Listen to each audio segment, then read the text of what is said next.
Deep Dive Film School makes no claim of ownership of the film footage used in this episode. The film footage is owned entirely by the copyright holders. Also, we're going to spoil the hell out of this movie, so this is your warning. Welcome to Deep Dive Film School! Oh, this week we're going to get into our tops and flops of 2022 plus Sundance 2023. Let's do it. Let's dive on in!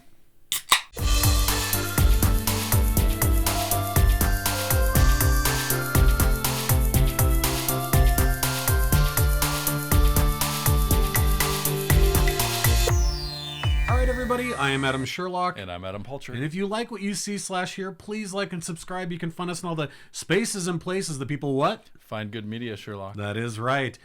We have festivals that we do. We do 101s. We do punishment reviews.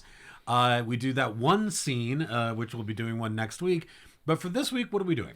This is a kind of our annual segment. We always do it a little later. I think it's actually nice because, you know, I feel like a lot of people wait for award season to really release things in November and December. They don't always get released where we live. So it gives us a little more time to really absorb everything that came out in 2022, bad and good. Yes. Which is what we'll do today. You do your flops, I do the tops, because I see way more movies than you do. You see more movies than I do. I'm also a little bit more of a cynical curmudgeon than you are, and so I like to complain a lot. It's funnier when you complain. Yes, well, thank you. God, I hope so. If it's not, I got big problems. Yeah. But yeah. So and usually that rule is that I make fun of and complain about movies I haven't seen. This year it's going to be a little bit different. That 3 of these movies I did not see. One of them I watched a ton of clips online and read a bunch about, and then my number one I actually did watch, and it made me mad. Yes, I can't wait. So we'll be getting into some of that. Great, and then mine is just my top 5 films of the year, and then I'll get into some of my favorites I saw at Sundance just recently. Great. All right. Well, do we want to start with the negative or the positive here? Ooh. Let's do negative. You want to start with the negative? Okay, that's fine. So my number 5, this is a pretty... This one definitely made a big splash in how bad it was. My number 5, and it is this phenomenon that I can't... Like, I understand how IP works. What I don't understand is why you would parse out parts of an IP and be like, we just want this back, but you can have the rest. I'm thinking this is part of the Spider-Man universe. That when... I believe it was Sony sold back Spider-Man to Marvel. They kept a bunch of the villains. And so my number 5 is the Morbius film starring Jared Leto. I'm surprised it's not higher. And it's just, well, because it's kind of easy. It's an easy one to be like, this sucks. Like the second you saw the trailer, you're like, buddy, come on. Yeah. And like in interviews and stuff, Jared Leto was talking about how they're like doing the same thing with the Tom Hardy one. With the Venom. Yeah. Well, they have a whole thing where they were going to do like the Sinister Six, and it was going to be all about the villains. And you're just like, why? Like, it doesn't... Like, unless you're going to make just a bombastic, insane movie like James Gunn made with Suicide Squad. Oh, my God, like, that's so the good. only way that it's going to work. Yeah. But this, like in these interviews, Leto's talking about his character development and all this stuff. He was method in this movie. So in the first part of the movie, right, his scientist is like has a blood disease, and that's what makes him like wheelchair bound and like have to use like crutches, and then like later he gets whatever it is that happens that turns him into a superhero fucking vampire. Do you think of Jared Leto as a character actor? You're going to make me cry. Nobody has ever said that to me. Nobody. No, but apparently he does method all the time. This is like a thing he does. When he was the Joker in the first Suicide Squad movie, he was sending like used condoms to Will Smith and stuff, and like they had to have like somebody come in and tell him like, look, you can go method, but you need to chill the fuck out. So anyway, and so the fact that it goes that hard and I'm questioning it is there's something do wrong there. Okay, so apparently he needed help to go to the bathroom on set in Morbius, because his character was like wheelchair bound or somehow like disabled. Okay. So even when the cameras weren't rolling, he was disabled. So he had to have help to like go to the restroom because he was method. Come hold my pee-pee. I mean, maybe. And like, that just feels like 10 extra steps to sexual harassment. It doesn't really seem, but anyway, so, it's a stupid idea to begin with. the whole point of having great villains is that there's a great hero. It's how storytelling has worked for millennia upon millennia. Yes, it has. Just because you own the IP still doesn't mean it's a good idea. You shouldn't have done it. So yes, my number 5 is Morbius. But you didn't Google how much money it made. Oh, I'm sure it's plenty, which is the reason they keep making shit like this. That's true. Yeah, I guess that would be the answer is to all of my complaints is it still made more money than I will in my entire life, which is fair. Listen, it's a fair argument. Let's go ahead with a good movie. Yeah, absolutely. This is an interesting year for movies. I wouldn't say it was the strongest year. But there's definitely great stuff every year that I can, rally around. And, I think some of my honorable mentions are stuff like, Brian and Charles. I mentioned that one earlier. It's so good. I don't know if you saw it. Oh, I love it. Oh my God, it's brilliant. Yeah. Unbearable Weight of Massive Talent. Which we reviewed. Yes. It's amazing. The Northman I loved. Yes. All Quiet on the Western Front was up there for me. Haven't seen that one. It's outstanding. Okay. And I haven't seen a good war movie in a while, so it was like, wow, amazing, powerful. It's not going to do well in the Oscars. It's I made the joke on another podcast is All Quiet on the Oscar front. That's like unfortunately such a Washington Post joke from the 80s. Well, actually, it's all oh yeah, it's All a headline. Quiet on the Oscar It's a headline. Yeah. So stuff like that. And then one that really was tough for me to keep off of my top 5, but is worthy of mention, is the Banshees of Inisherin. I don't know if you've seen that. No, it was good? It's outstanding. It really makes you think, and the performances are amazing. Probably Colin Farrell's best movie. Oh, wow. Okay. He's great in it, and you empathize with him so much. But at the same time, Brendan, I don't want to spoil anything because the scenario is just like so odd. And the whole time you're like, what's going on? But it really makes you question things about friendship and art and just all of these different things that I wasn't expecting by the guys who made In Bruges, right? Totally. It's not In Bruges at all. It is darkly comic, but like there's not a ton of laughs or anything. Like In Bruges is one of the funniest movies. Oh, completely. And this is definitely different realm. I'm sorry I called you an inanimate object. I think Colin Farrell and Martin McDonagh are a great match. Same with Brendan. Like they're all good. Anyway, but my number 5 is going to be You Won't Be Alone. This is a movie I saw at Sundance that I actually loved. Oh, this is the witch movie, right? It's a movie about a witch. It's like if I said this earlier when we talked about it earlier in the year, but it's essentially if Terrence Malick made the movie The Witch. But the way that they use the transference of powers and how it gets transferred so you have multiple generations of a witch in this movie, right? And so the way that they transfer it and what happens to you when you get it, and then the things you need when you need it, and just like watching the evolution of different characters live in the same spirit, I guess is what you would call it. I'm not even brilliant, like completely original. Like I don't know, I just really like I don't think I ever would have guessed those two things would mesh so well together, but the way they told the story was really effective. I've thought about the movie a lot and I've only watched it once. Yeah, you've talked about it quite a bit. And it's just in the last year. I didn't know I needed it, but I'm so glad it exists. That's awesome. I still haven't seen it. I think I'm just... Dude, it's so down your alley. Oh, I know. That's part of the problem, and I do this a lot where Yes, I'm like, I know I need to see it, and so I need to like set aside the time to be like, actually pay attention. I can't draw. Mm-hmm. I can't, you know what I mean? I have to just sit You're not and watching watch Point Break for the 50th time. Exactly. And that's that's its own thing.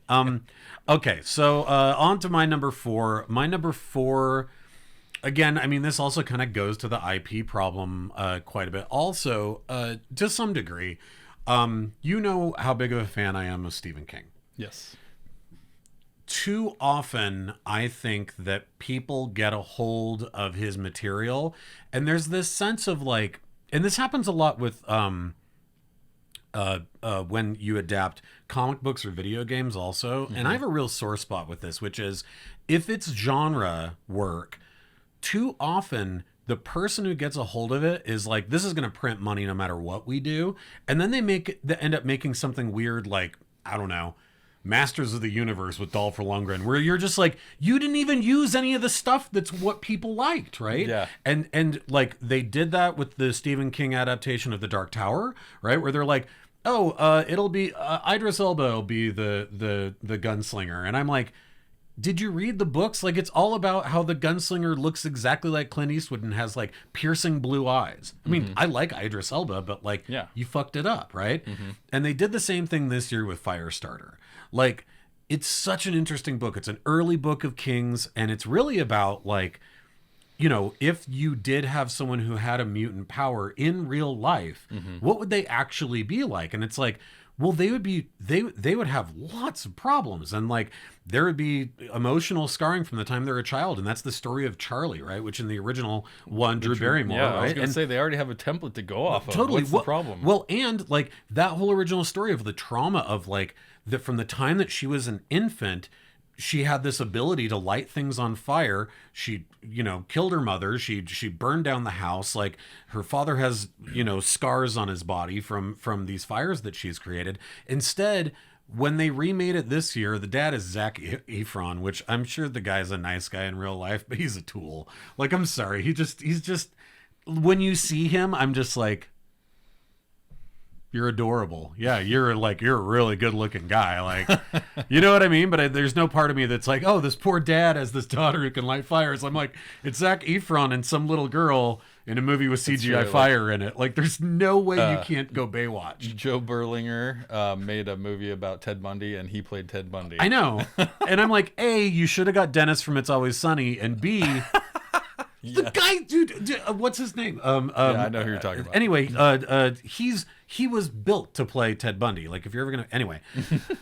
But the other problem is I think that they wanted to try and do some weird Marvel movie superhero thing with this, where it's like the girl like has these powers that she can wield, whereas in real life, like not in real life, but in the world of this book, they're known as they're making it too fantastical. well, and the parents are psychic. The dad, the Zac Efron character, is actually what's known as a pusher, which is like he can psychically give someone a suggestion, and it's a subplot in the book that is so scary. It's one of the creepiest things King has ever written, where it's basically like I could make a mental suggestion for you to want to do something, but eventually it would break your brain. So every time he has to do it, he has this like internal struggle of like, I'm going to ruin this person's life, but I have to do this for the survival of me and my daughter. There's none of that in the movie. They left all that stuff on the floor to be like, this girl can burn these, you know, government G-men with her mind, you know. And there's literally in the trailer, she's like, liar, liar, and this whole fire shoots up behind her. She's like, pants on fire. Oh, no. And I was like, no. come on. Come on. You don't Does have he say to that do in the that. Yeah, never, not once, right? Like, it's just a bummer. It's a bummer that every time and Pet Sematary, they did the same thing. They were like, we got to have a twist, right? And instead of it, spoiler alert if you haven't seen that piece of crap with John Lithgow from like 2 years ago, but like it's like, oh, it's the older daughter that gets hit by a car and comes back and is evil, not the younger son. I'm like, why? Why not just do it again and have it be rad? It's like Spider-Man 3, where they're like, no, Uncle Ben didn't really die from this person. It Oh was my God, I someone totally, else. dude, I was so busy watching emo Toby, I didn't even think about that. That's a horrible subplot. Anyway, we're off track now. So, Yes. Liar, liar, pants on fire.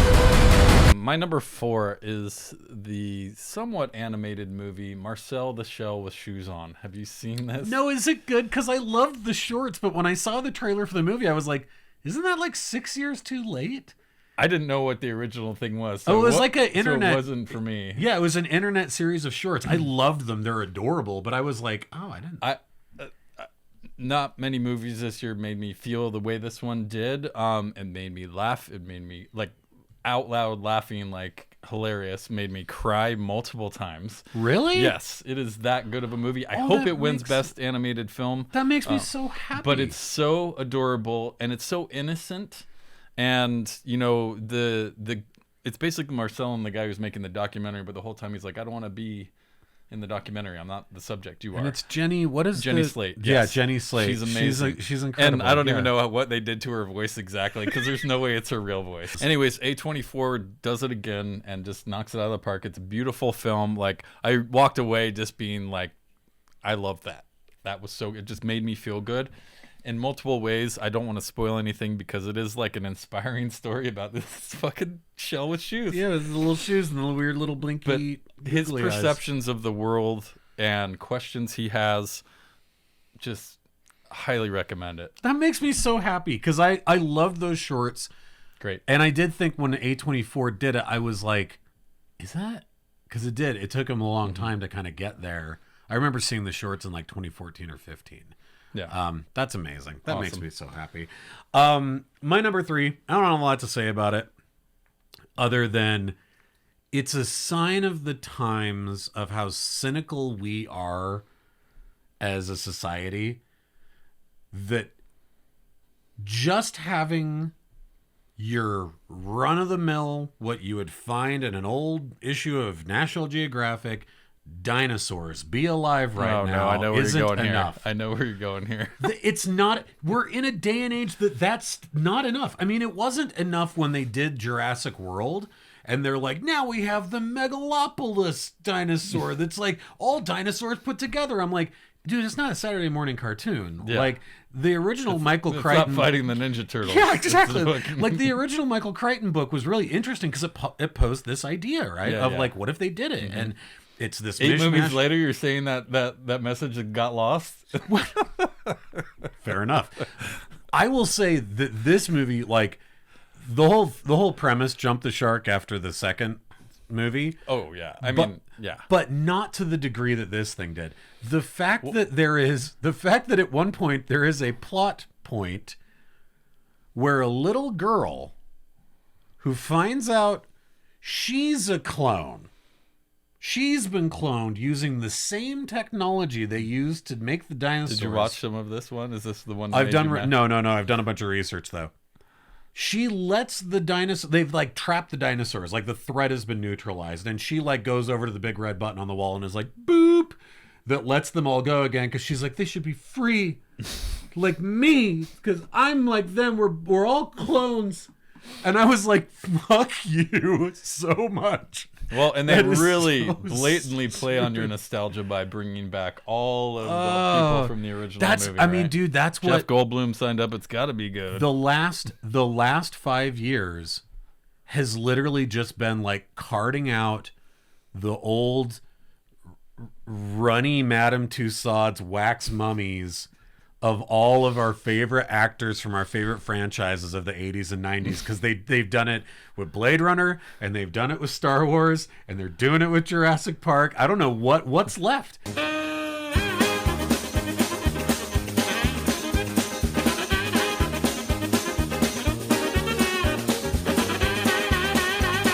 Jurassic World, Dominion, awful. And then on top of all that, like, so yes, a cloned child has to be involved here. And then there's a subplot about cloned, like, gigantic locusts that they're going to use. Like, science is going to use Also, it for something. Have we not learned anything? Come on, guys. This is what I'm saying. All you need It's money, money, money, money, money. all you need is one rogue pterodactyl in like a daycare. Like, and that's terrifying. Like, that's all you would need, right? Like, you don't need to be like, the locusts will destroy all the crops for all of humanity in perpetuity. I can't wait for the next dinosaur movie to come along that's not Jurassic Park, that's actually like takes it in some crazy new direction that we've Yeah. never seen before, because they're not going to do it. All right. All right. I think you may be surprised by this one, but it was such an effective horror film. I had to put it on my list. Barbarian. Have you seen this? Oh, yeah. Of course I have. Oh my God. Yeah. A horror movie has not made me feel like this in a long time. And Tell me more. and Sing it.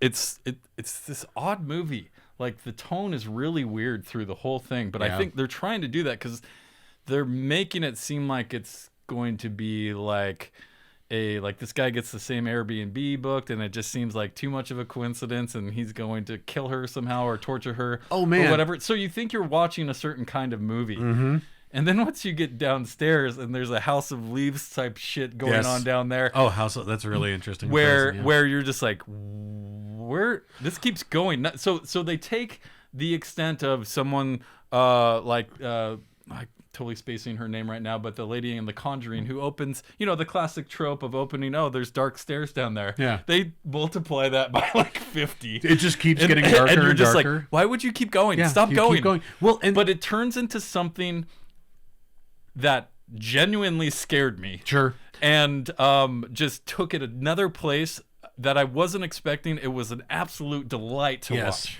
I have to say that, as somebody who the majority of movies I watch are horror movies. Yes. Like that's my angle. When amazing tension in the first, 20 minutes. But for totally different reasons, there's tension in the last hour. So after those 20 minutes, when all of a sudden it cuts to the next morning, she goes to her job interview. I was like, wait, what's this movie about? Yeah. And like, I never do that in horror movies. Like I will lose myself in them. I'm not one of those assholes that's like, I can know see who the this killer can- is. Yeah. But I do go, I might have an idea of where this is headed. And when the next day the sun was up and it was shining and she like drove her little car and went to her job interview and then came back to the Airbnb, I was like, I no longer know what this movie's about.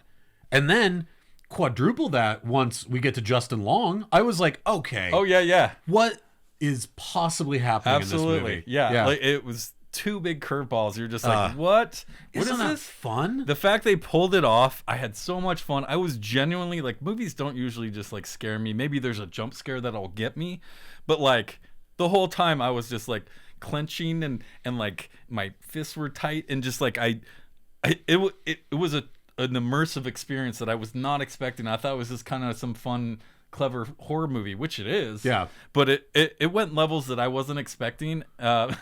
Levels down. Yeah. But like it went places that I just it was very original. Yes. And played with a lot of your emotions in ways I don't remember a movie putting them together that way in the past half. I love it. Absolutely in my top 3. As soon as I saw it, I was like, that's one of my favorite movies of the year. Like, And it was just right I there. also would say too that there are stylistically so many interesting choices. There's yeah. this whole like 1960s flashback scene that actually pays homage to a super duper underground horror film that not a lot of people know about, and it was a direct homage to that movie in the style of this weird 360 camera rig that's almost on this guy who's stalking this woman. If you remember that whole sequence and how the camera's like moving in these really unusual ways.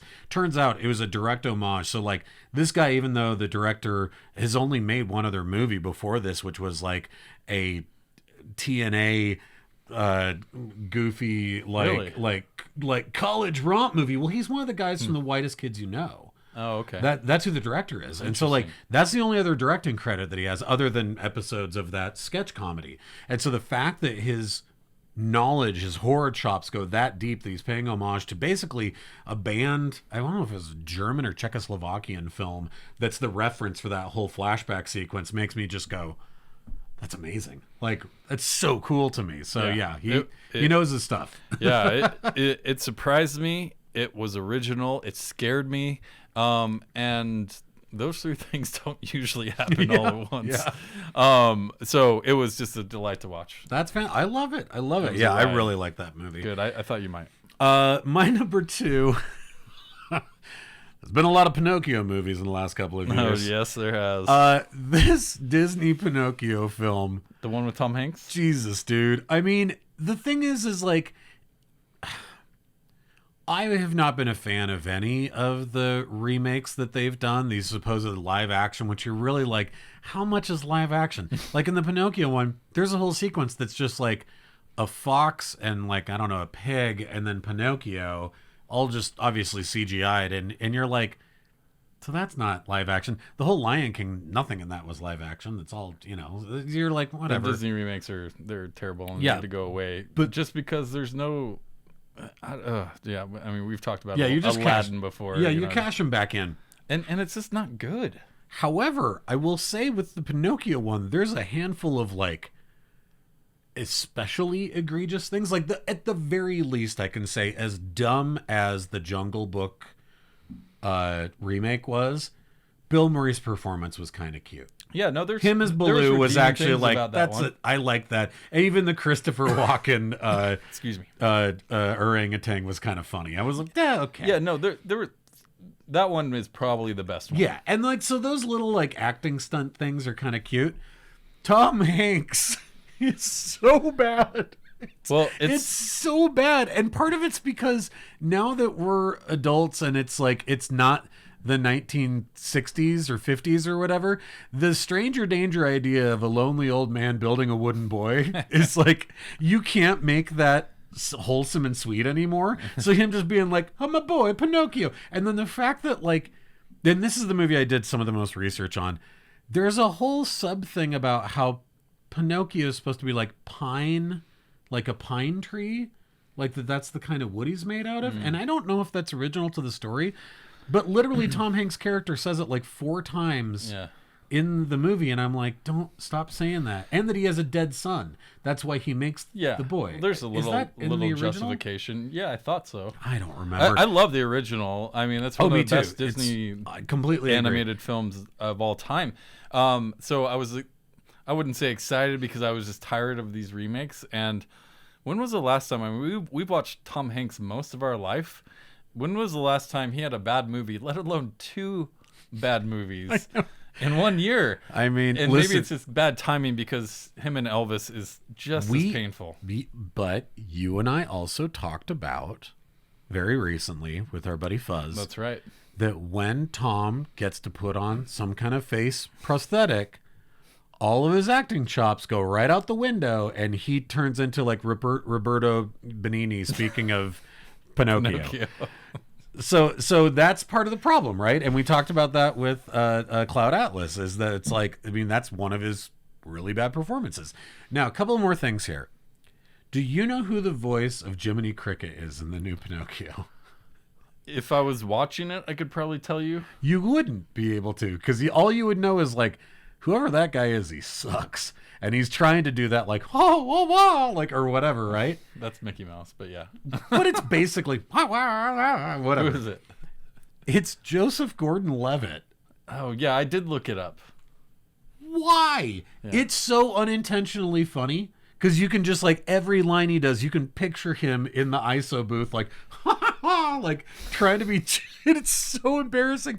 It's so stupid.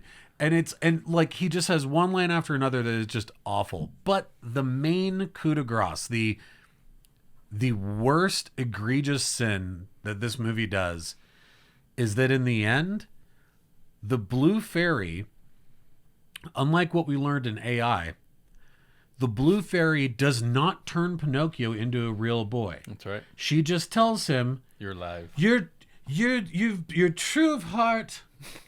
You've always been a real boy." And I'm like, where's the transformation? Like, what? Like, I get it that we're trying to do like a more like equality based like future, like so the kids don't get the wrong message about things. The whole point is that he becomes a real boy. That's the whole reason that the movie exists. To be like, to pull some like Wizard of Oz bullshit of like it was always inside you. No, it wasn't. He's made of wood. He spent the whole movie singing about how he's made of fucking wood. Give the kid flesh and bones and like lungs and like a heart. Like, a heart. His dad got eaten by a fucking whale, like trying to make him into a real boy. You don't just have to show up at the 11th hour and like reinvent what the term boy means. Like, just make him a boy. That's insane to me that they did that. That they made some choice to be like, I got it.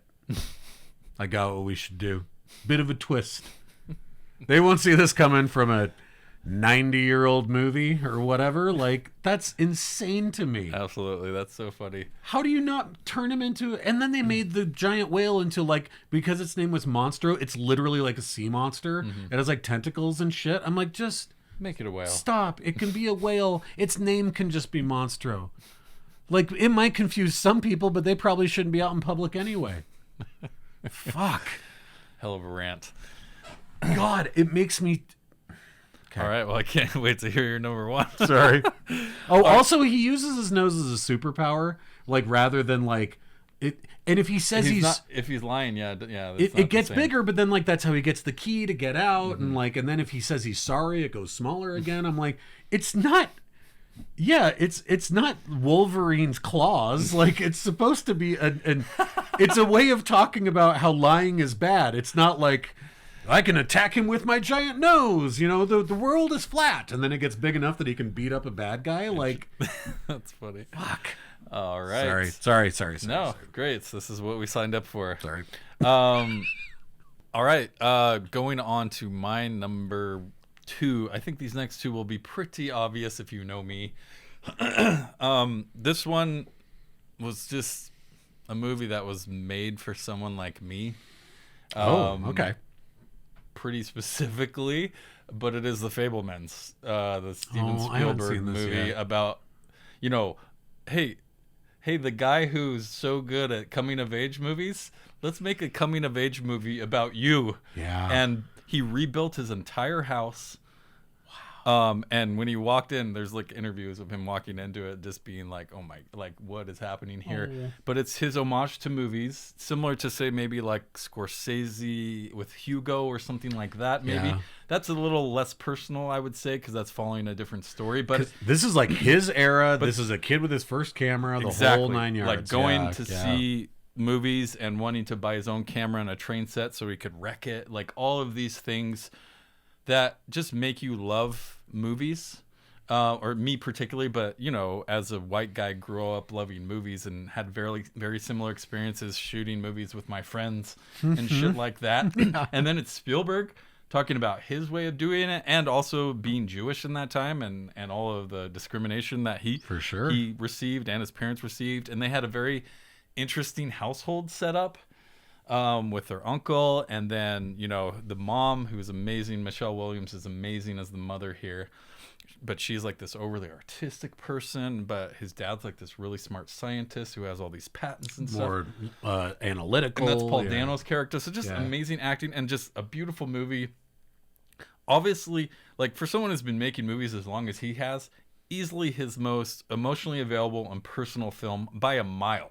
Like all of them are, as someone who their very first movie in theaters was E.T. That's what I was about to say. Same here, yeah. That was your first one too? I'm wow, pretty I sure, didn't know that. yeah. Wow, how have we never talked about that? I don't know. Anyways, but the like just seeing his reflection on how he got to where he is, and just what he did as a child, how his parents kept, thinking this is a hobby. He's like, no, I want to fucking do this. Yeah, It's a beautiful homage to not only movies but Spielberg, and it just spoke to me in every possible way it could.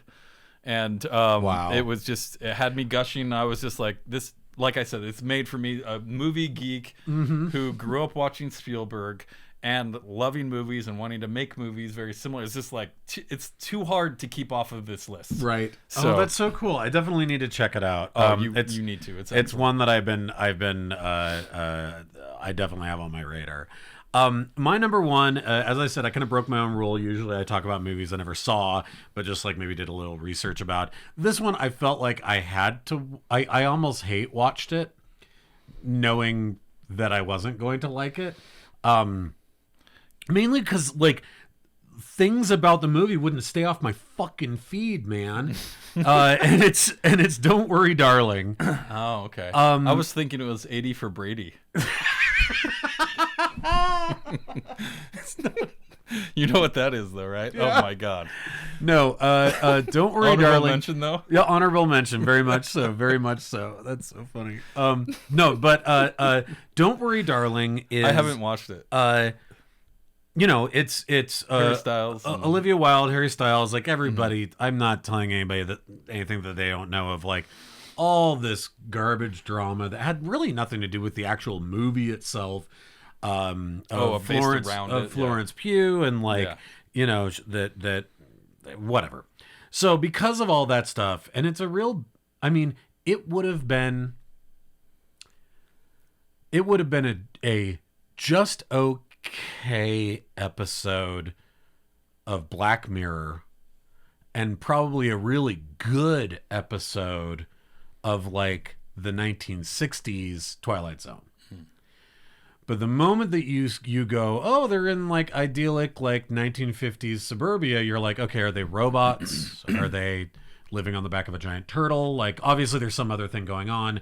This is not just a movie about this like idyllic suburban housewife reality. Yeah. But for whatever reason, like Olivia Wilde like thought that her audience was dumber than they are, and that she could string that along for significantly longer. It's not like we hit the halfway mark and then she's like, and here's the Matrix, right? Yeah. It's like basically Neo works at an office job for 80% of the movie going, that's weird. I thought the photocopier only made blue paper, right? And you're like, fuck, dude, you're in a simulation. Like everyone knows it but you, right? That's what you spend most of the movie doing. Don't treat your audience like they're dumb. Don't treat your audience like they're dumb. And what's so annoying is that I don't feel like Olivia Wilde did when she did Booksmart. I think that it is like a funny, prickly movie. We reviewed it, we loved it, and we were so excited for what she did next. And this, like, it does. It treats the audience like it's dumb. There's a bunch of other problems with it. Barbie, isn't she? The new Barbie one with Ryan Gosling? No, I believe that is who did Frances Greta Ha. Gerwig. That's it. Yeah, sorry, I mixed them up. So I'm gonna just go ahead and I'm spoiling it, so skip forward. Don't worry, like darling. a It's minute. not a good movie. It's not a good movie. It's not worth spoiling. Like so. The Chris Pine character, who's like the weird sort of cult leader in this like tiny suburban, oasis, who's a very lightly veiled Jordan Peterson. He's totally like a men's rights activist, Jordan Peterson, toxic masculinity kind of dude. When we go to the real world is that Harry Styles is this kind of men's rights incel kind of shitty boyfriend. Florence Pugh is his girlfriend. He's paid for this service. All these guys have, all the men in this perfect idyllic world have paid for this service to basically put their girlfriends / wives into comas so they become these perfect housewives. But then they have to pay for that service by like going out every day and working at real jobs in the real world to pay, and then they have to like give their in coma wives like sponge baths and shit like this, which I was just like, well, that already ruins your premise of them being shitty, because I mean they're still being shitty obviously, but they are supporting you. Like none of these piggish men would ever do that. Like they wouldn't actually go get real jobs and then give you sponge baths and make sure that you had all of your nutrients. Yeah, like that's a good point. It'd be better if you were all just fake, right? If you're all either robots, like Stepford Wives, or the whole thing was just a simulation, or that they never knew these women and then put them into comas. That I could believe. Yeah. Here's the worst part. When all of the cascading things start falling down in the last like 25 minutes or whatever of the movie, and she's running around like, oh, up is down, left is right, black is white. Olivia Wilde's character, so the director of the movie's character in the movie, is the only one of the women who knows that it's a simulation, okay? And she says, because she's one of the few housewives in this cul-de-sac or whatever who have kids, and she says, I know. And she's like, well, why didn't you tell any of us? Why did you stay? And she goes, because in here my kids are alive. And then Florence Pugh goes, and runs off. And that's the last we hear of that. And I'm like, Wild, that's your fucking movie.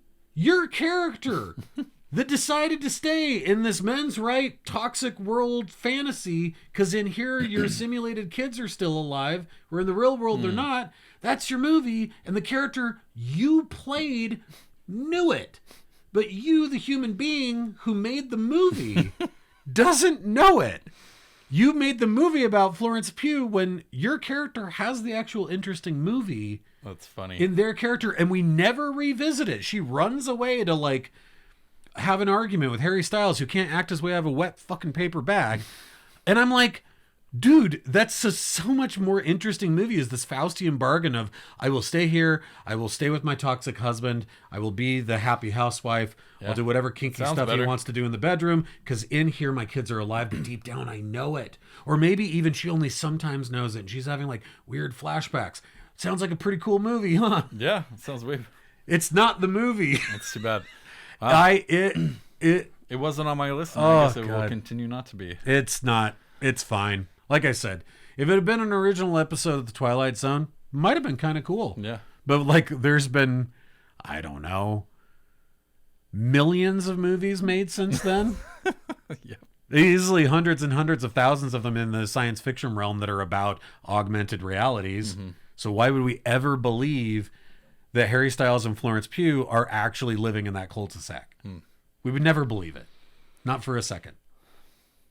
Sorry. Hey, no, that's a good... There you go. That is a good pitch. I like that. Well, you should pitch the other movie.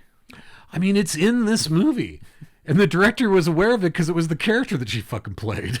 I wish I had more to say. I haven't seen the movie. It's fine. It never looked good to me. I agree. It was on all the feeds, and it was hard to ignore. And none of it had anything to do with cool the movie. Poster. Yeah, the poster's cool. The poster is cool, yeah. But that's all. Some of those images of like the plane falling out of the sky, like that stuff's actually like, I think the cinematography is really well done in it. Sure. Florence Pugh acts the hell out of it, but again, she's acting. Misused. Well, she's acting against like a pop star that's basically just like trying to act. Bless his heart. Yeah, he's sure he's an adorable looking Zac man. Efron are hanging out, being nice guys. I mean, together. seriously, just both of them with their dreamy blue eyes. All right, my last one here. This is a movie I've talked about a lot. Not going to be a surprise, but Everything Everywhere All at Once. Man. Number one film. It has been since I saw it in like February or March last year. This movie's like, it's like 50 different things. Yeah. Like it's so hard to really quantify this movie. I think once I first saw it, I was saying it was kind of like The Matrix meets Scott Pilgrim. Like it's kind of got elements of those where it's fast paced like Scott Pilgrim. The editing's wild. You're jumping around to different places. But then you have that she's kind of the one, element to it. But it's also a story about a mother and daughter. There's also a story about a struggling marriage.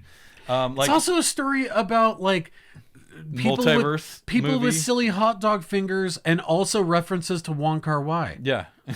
How? Like when it got to the In the Mood for Love references, I was like, no, you gotta be shitting me. How? Amazing. I also just think the Daniels are brilliant and truly original. Swiss Army Man is truly original film. If you can go in understanding that you're gonna watch something you probably have never seen before. So I love that they're getting all the love for this movie. It is such a stylistic, fun adventure. Michelle Yeoh is amazing in this. Everyone's amazing in this. I hope Jamie Lee Curtis wins the Oscar because she's absolutely awesome. It's such a great character. And where she went with it, and then of course we have the whole fighting part of it too, which is another element. It's just like with a fanny pack. Again, there's so many things. The multiverse is obviously the funnest part. Yeah. Of like kind of how the story goes, because you don't know what's going to happen next, right? You truly have no idea. Once they get to a place, you're like, I don't know how long this is going to last, when we're going to change, which person I'm talking to. It's a brilliant movie. I love it. I've watched it like 3 or 4 times at this point. Just one of the funnest movies of the year, and just absolutely has been on my number one all year, and it hasn't moved. So what's interesting too is like, not that, I mean, Swiss Army Man doesn't have a multiverse to it, but it does have this fantastical element where when he rebuilds the whole town out of all the trash and everything to retell the story of his failed relationship. And like when we were talking about Morbius and this idea of like the multiverse being a way that, and I mean, I like some Marvel movies, I'm not taking this away from that, but just like, too often it is used as a way to cheat. Yeah. In storytelling, the Daniels turned that on its ear and used the multiverse as a way to explore all the complexities of human emotions. Mm-hmm.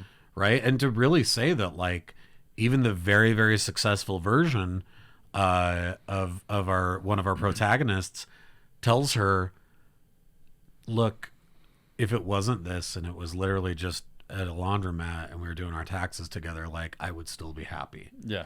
And you go, there is a version of that. That's what most of the movie takes place in.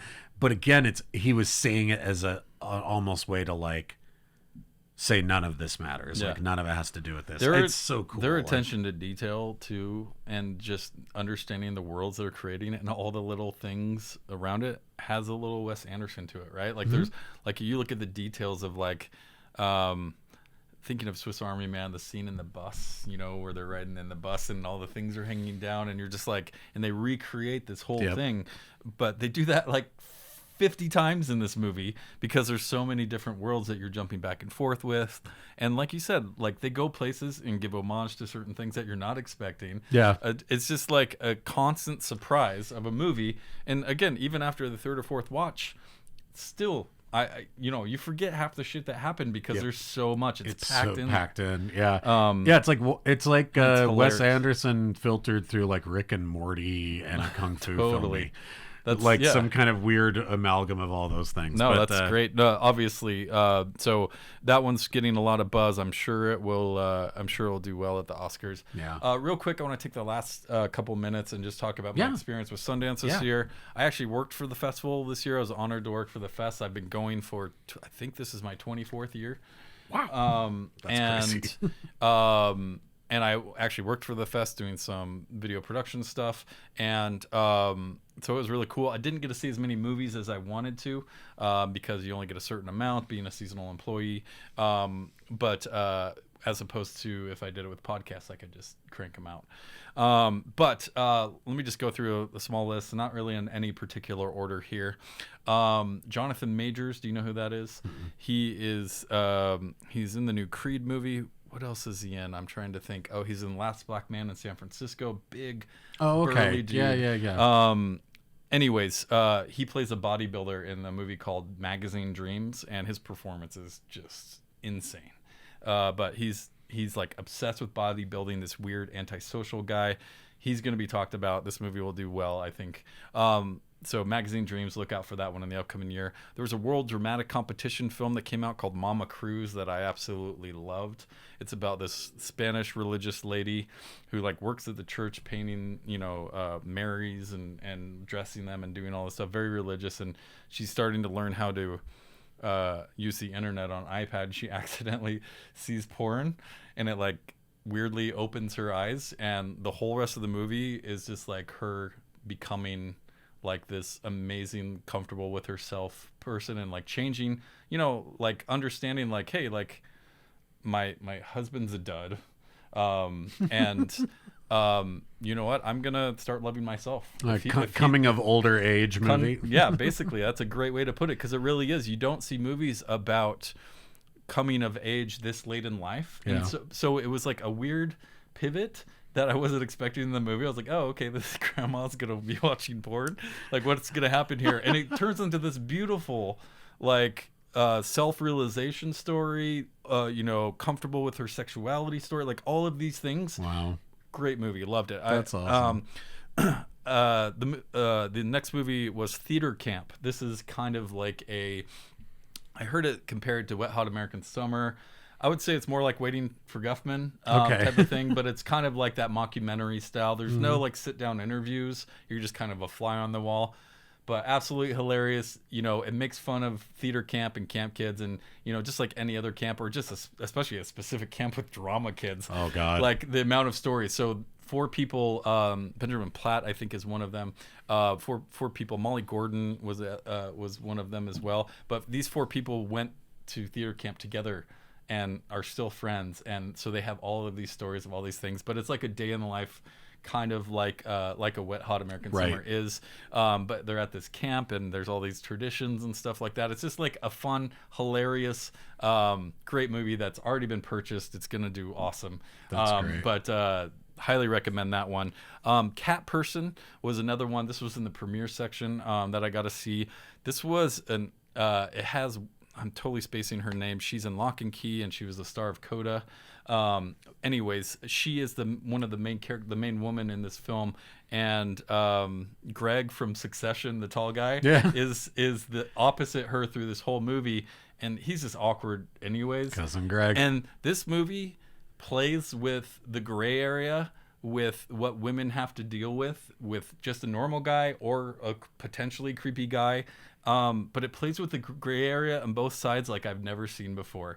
And it makes you think one thing is happening and then it doesn't, and then it makes you question, and then it does. And it's just like very, very creative. Like at first I was just like, where's this movie going?